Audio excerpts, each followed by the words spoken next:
అంబేద్కర్ కోనసీమ జిల్లా ఆత్రేయపురంలో పూతరేకుల తయారీ కేంద్రాలపై food safety అధికారులు దాడులు నిర్వహించారు. కల్తీ నెయ్యితో పూతరేకులు తయారు చేస్తున్నారని ఆరోపణలపై విస్తృత తనిఖీలు చేశారు అధికారులు.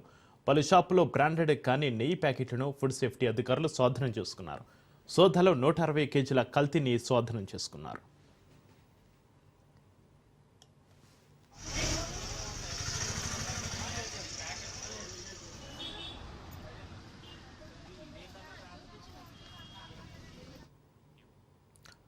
అంబేద్కర్ కోనసీమ జిల్లా ఆత్రేయపురంలో పూతరేకుల తయారీ కేంద్రాలపై ఫుడ్ సేఫ్టీ అధికారులు దాడులు నిర్వహించారు. కల్తీ నెయ్యితో పూతరేకులు తయారు చేస్తున్నారని ఆరోపణలపై విస్తృత తనిఖీలు చేశారు అధికారులు. పలు షాపుల్లో బ్రాండెడ్ కానీ నెయ్యి ప్యాకెట్లను ఫుడ్ సేఫ్టీ అధికారులు స్వాధీనం చేసుకున్నారు.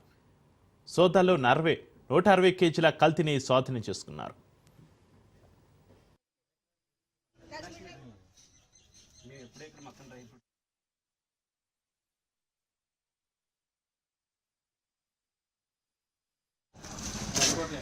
అంటే నూనె ఇస్తారా అంటే వేరేగా